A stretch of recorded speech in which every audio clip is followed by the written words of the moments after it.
बिस्मिल्लाहिर्रहमानिर्रहीम। अस्सलाम वालेकुम वरहमतुल्लाहि वबरकातुहू। मैं हूँ मियां नज़ीर अहमद।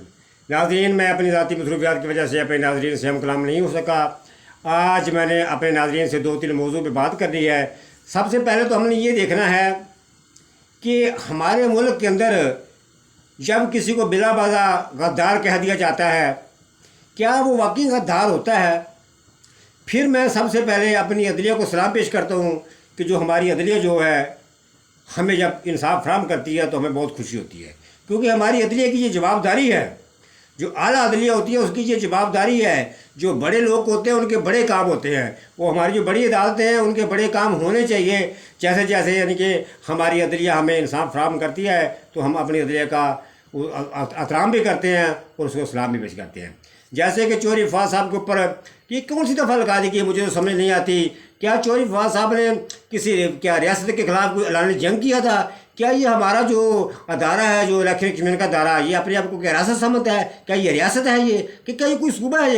ये एक अदारा है। अदारे के ऊपर बात करते नहीं, तकीन करते नहीं, कोई बड़ी बात नहीं है। ये दहशतगर्दी के जुमले में नहीं आता। ये वो अंग्रेज़ों का बनाया हुआ वो काला कानून है जो आज तक नहीं ख़त्म हो सका। वो अंग्रेज़ों ने ऐसा कानून बनाया इसलिए था कि जो उनके खिलाफ बगावत के लिए जो हक़ की बात करता था वो उसको गद्दार कह के उसको ऊपर एक केस लगा के, ये दफ़ा लगा के उसको फांसी पर लटका देते थे।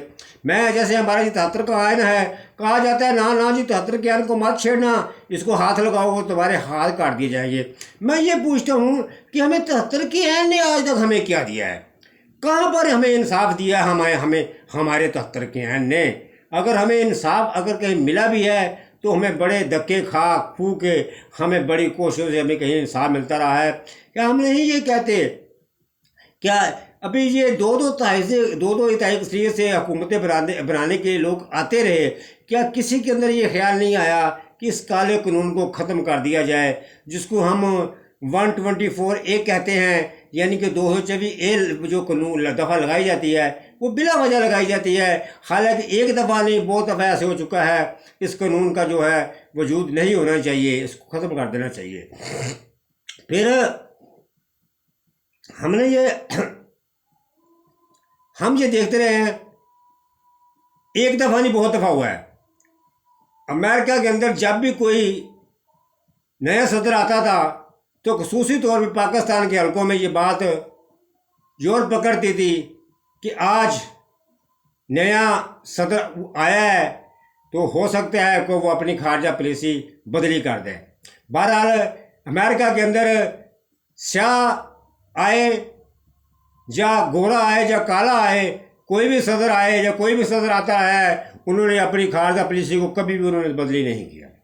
इसी तरह हमारे अदारे के अंदर, जिसको हम फौज का अदारा कहते हैं, जितने भी जनरल आते थे वो तकरीबन अपनी पॉलिसी उनकी मिलती जुलती ही रहती थी। पाकिस्तान के ऊपर उन्होंने अपना दबाव वैसे ही रखा कि जैसे उनको नहीं रखना चाहिए था, कि यानी कि वो सियासत में अक्सर ही वो मुलव्वस रहे। अभी हमारे आने वाले जनाब मोहतरम, हमारे अल्लाह तबारक व तआला इनकी उम्र दराज फरमाए, हमारे आज़म मनीर साहब जो कुरान पाक के हाफ़िज़ हैं, हमने इनसे बड़ी तवक्कुआत इन्होंने हमने रखी हुई हैं और रखी हुई थी। हमने कहा कि एक हमारे बहुत अच्छे जर्नल आ रहे हैं, हमारे सिपा सलार आ रहे हैं, लेकिन अब तक जो है जितना वक्त उनका गुजरा है, इन वक्त के अंदर हमें कोई ऐसा ठोस सबूत जहाँ पे कोई हमारे सामने नहीं आया कि वो जो हैं हमारे मुल्क के अंदर जो बिगड़े जो हालात हैं वो उनके ऊपर कोई ऐसा कदम वो उठाएं। यानी कि जिस तरह से हमारे मुल्क के अंदर इन सियासी पार्टियों ने खिचड़ी पका रखी है, कोई इनके ऊपर यानी कि कोई मिलकर ऐसा एक्शन लिया जाए कि हमारे मुल्क जो है इलेक्शन की तरफ चला जाए।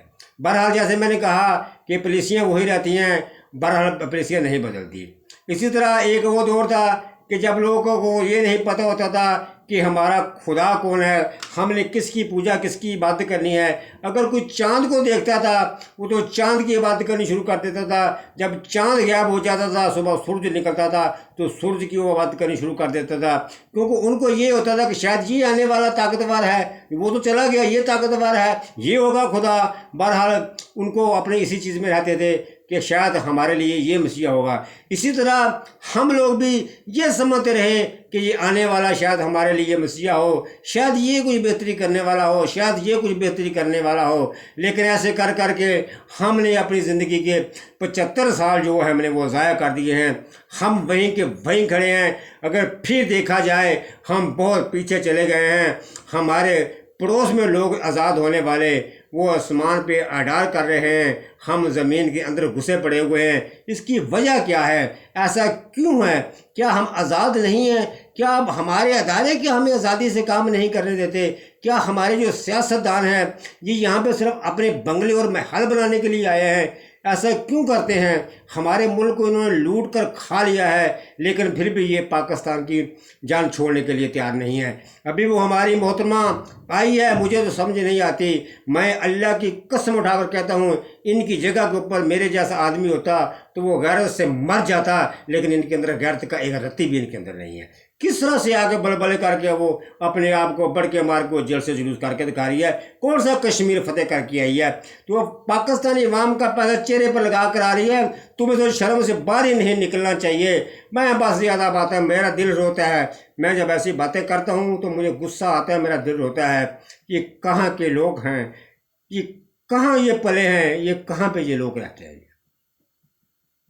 تم میرے گلشن کو جلا کر یوں جا نہ سکو گے، تم میرے گلشن کو جلا کر یوں جا نہ سکو گے، پل صراط کے راستے بہت گہرے ہیں۔